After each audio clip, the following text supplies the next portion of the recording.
নমস্কার সকলকে। তো সেদিন বানিয়েছিলাম একটু নিরামিষ পটলের দোরমা, তো সেটাই আপনাদের সাথে শেয়ার করছি।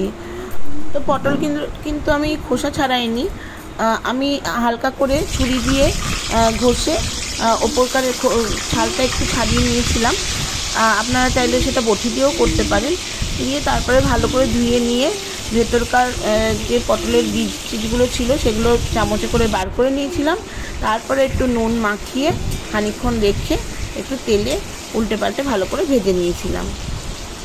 তো পটলগুলো ভেজে তুলে নিয়ে যেটুকু তেল ছিল তার মধ্যে আরেকটু তেল দিয়ে দিলাম একটু গোটা জিরে, তেজপাতা, এলাচ, দারচিনি, লবঙ্গ আর একটা শুকনো লঙ্কা, আর জিরে ধনের গুঁড়ো, হলুদ গুঁড়ো আর আদা লঙ্কা বাটা যে পেস্টটা ছিল সেটা দিয়ে দিলাম।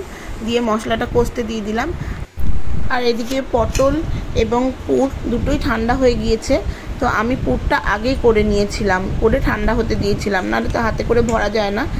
তো যখন আমি পুরটা করেছিলাম তখন কিন্তু ভিডিওটা নিতে ভুলে গিয়েছিলাম। তো চলুন তাহলে পটলে পুর ভরতে ভরতে আপনাদেরকে পুরের রেসিপিটা বলে দিই। তো দিয়েছিলাম 2 চামচ মতন তেল, আর তার মধ্যে দিয়েছিলাম একটু জিরে ফোড়ন, আর আদা লঙ্কা, জিরের গুঁড়ো, ধনের গুঁড়ো, একটু হলুদ, একটু নুন, মিষ্টি দিয়ে একটা পেস্ট বানিয়ে নিয়েছিলাম।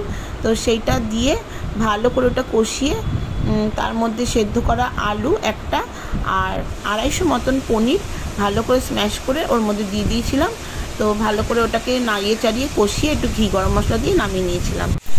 আর এদিকে দেখুন পটলটা পুর ভরে যে মশলাটার মধ্যে দেব সেই মশলাটাও কষে গিয়ে তেল ছেড়ে দিয়েছে।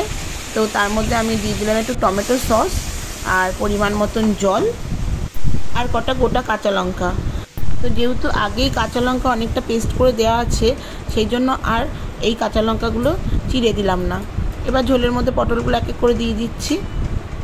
তো ছোটোবেলায় যখন আমাদের বাড়িতে পটলের দোরমা করা হতো তখন দেখতাম আমার ঠাকুমাকে যে মোটা করে ময়দা গুলে এই মুখগুলো আটকে দিত, যাতে করে এই মশলাগুলো বেরিয়ে ঝোলের সঙ্গে মিশে না যায়। তো এবার ঝোলটা ফুটে উঠলে পরে ঘি গরম মশলা দিয়ে নামিয়ে নেওয়ার পালা। তো আমি যেহেতু এখানে অল্প কোয়ান্টিটিতে করেছি তাই জন্য ময়দা দিয়ে আর মুখগুলো আটকাইনি, আমি এমনিই ঝোলে দিয়েছিলাম। তো আমার কোনো প্রবলেম হয়নি। ব্যাস তৈরি হয়ে গিয়েছে আমার নিরামিষ পটলের দোরমা।